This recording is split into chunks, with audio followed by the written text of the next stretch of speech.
When it comes to internet cafes, the first thing that comes to mind, I'm sure, are these gamer paradises that have spawned the greatest esports players in South Korea that you've most likely seen content creators talk a lot about on the platform. What if I told you that internet cafes in Japan are a much different experience and are much more intimate and private? Well, I found this out the hard way after discovering my first internet cafe in Tokyo, thinking I was going to have a private room to play Valorant and League, but in reality, I only had the options to play YouTube and Where's His Peen. All jokes aside, internet cafes in Japan are still a must-try experience, and I'm going to share how. Typically, when first entering an internet cafe in Japan, you do have to sign up for a membership, but the ones that I've been to allow 1 to 3 day memberships. Although these are typically a few more dollars than if you were a Japanese resident and chose the longer option, but a lot of the people at the front desk are very accommodating to English speakers, and there's a little bit of paperwork that you have to do before getting started. Once you're done though, you'll generally be able to get food, drinks, and even have a place that you're able to shower, plus sometimes do laundry. This is actually why a lot of times you may see people decide to stay at an internet cafe rather than book a hotel, because it's not only extremely cheap, but it's ideal if you just need to sleep somewhere for a few hours if you missed the last subway like I did when going to the airport.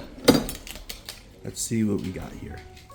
Oh, so it's like all mats, and then you have a little place to take off your shoes, it looks like. Apparently you lock the door by just putting the handle over like so. I think you can put that there for extra precaution. But yeah, it doesn't look bad. Although seeing this PC certainly brought me back to computer class in middle school playing Flash games, it was disappointing to find out that I unfortunately wouldn't be doing any gaming in here. But thankfully, I was still able to charge my equipment, chill, and see what kind of J-dramas were here that made people cry so much.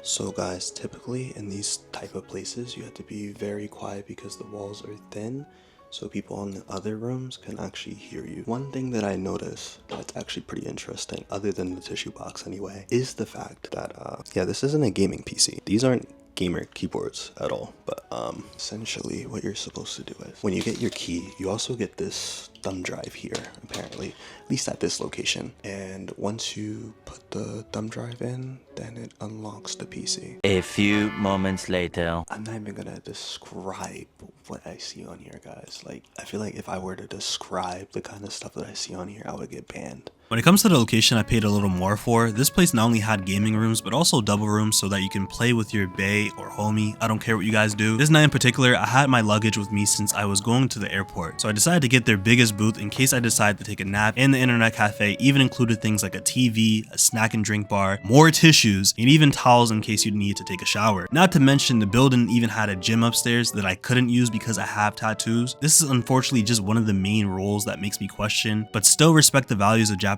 society, because when the person at the front desk in the gym noticed that I had a tattoo, you would have thought she saw Kazuma Kiryu or something. But in all seriousness, I was still able to work out as long as they were covered. Overall, even though some people may question the cleanliness of internet cafes because of one of its main uses that for some reason people don't want to indulge in at their own homes, I still recommend them because they're clean. Aside from some of the boogers you may find between some keyboards, they're cheap, and once again ideal if you only need a little bit of time to take a nap and want to kill some time when everything else is closed. If you guys enjoyed this video, be sure to thumbs up, subscribe, and comment down below some of your guys' suggestions down below. I appreciate all of y'all, and I'll see all of you guys within the next one.